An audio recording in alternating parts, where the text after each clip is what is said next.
Halo Pak Hari, nama saya Naura. Hari ini saya ada kegiatan mewawancarai Mak Udun. Boleh perkenalkan dirinya Mak Udun? Ya, terima kasih Pak Hari Naura. Jadi untuk hari ini saya akan memperkenalkan diri. Nama saya adalah Nyaho Marbirungai. Saya selaku mama atau paman dari Naura. Jika boleh tahu apa hobi Mak Udun? Ya, untuk hobi saya sendiri, saya hobinya traveling sambil melakukan penelitian biasanya. Siapa yang biasa membantu Mak Udun meneliti? Yang biasa membantu saya penelitian itu biasanya tergantung ya, apakah itu dari pihak kementerian ataupun biasanya dari Balai Pelestarian Kebudayaan ataupun dari pihak dinas, atau kadang biasanya saya sendiri. Biasanya itu penelitian itu dilakukan di daerah-daerah, terutama di daerah-daerah yang biasanya masih belum terjangkau.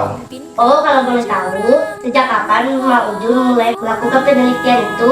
Dan apa alasan Mak Udun melakukan penelitian itu? Nah, untuk alasannya sendiri dan sejak kapan itu pertama kalinya melakukan penelitian itu sebenarnya sudah sejak lama. Dimulai dari melakukan penelitian untuk skripsi sejak zaman kuliah, lalu kemudian pada saat selesai kuliah itu sendiri itu dilanjutkan dengan pekerjaan pertama di Penggiat Budaya yang melakukan penelitian atau riset terkait OPK atau Objek Pemajuan Kebudayaan yang ada di wilayah pada saat itu ya, pada saat pertama kali itu tahun 2020 itu di wilayah Kabupaten Melawi dan juga Kabupaten Sintang untuk 2023-nya.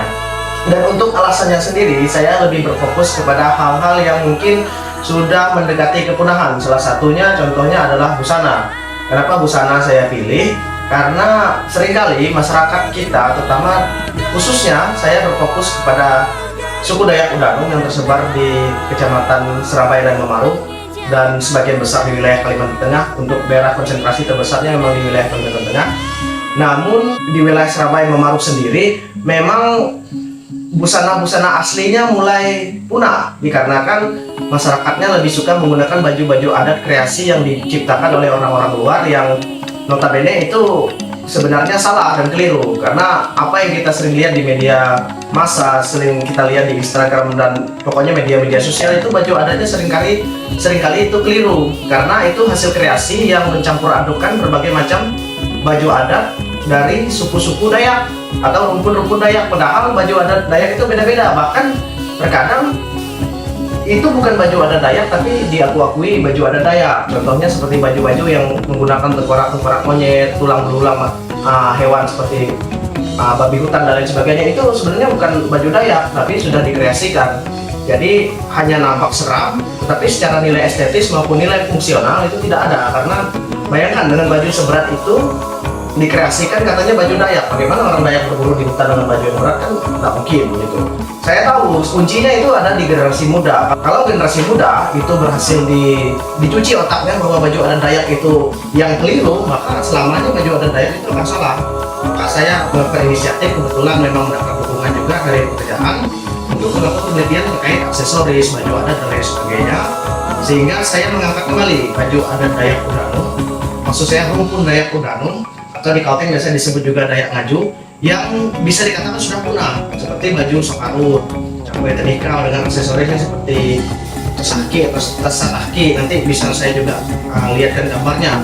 Kemudian juga aksesoris lain yang kebetulan pada saat saya kumpulkan semua itu, saya diberi kesempatan oleh Museum Kampus Raya Kabupaten Sintang untuk menulis buku tentang aksesoris dan juga terkait benda-benda sakral dari masyarakat rumpun Dayak Udanung atau Dayak Ngaju, yang kebetulan notabene pada kesempatan ini wilayah penelitiannya di wilayah Serabaya dan Memaru. Tepatnya waktu itu penelitiannya sendiri dilakukan di 3 tempat. Yang pertama itu di Kemange, di Kecamatan Memaru, kemudian di Serabaya, di Forum Serabaya atau di kota Serabayanya, dan juga di dalam Sungai Rekawe atau lebih tepatnya di Desa Tangoy. Desa pertama ketika kita masuk ke dalam Sungai Rekawe itu tadi, seperti itu. Oh, luar biasa juga ya Mak Udun. Bagaimana cara Mak Udun melakukan penelitian? Untuk penelitian sendiri saya lakukan itu secara bertahap. Jadi sebelum saya pergi ke sana, saya cari dulu gambar-gambar di zaman Belanda, baik dari buku dan lain sebagainya yang memperlihatkan seperti apa busana masyarakat Dayak Udanung dan Ngaju di masa lalu. Kemudian baru saya pergi ke desa-desa yang kira-kira masih ada orang-orang tua yang mungkin masih punya koneksi atau relasi dan pemahaman terkait busana, kemudian aksesoris ini tadi, dan kemudian saya berangkat ke sana. Saya perlihatkan foto-foto yang sudah saya print tadi. Oh seperti ini, masyarakat Udanum itu busananya seperti ini, aksesoris ini apa namanya. Kemudian saya tanyakan, oh ini namanya ini, apakah masih punya? Saya tanyakan, kemudian mereka keluarkan, saya foto.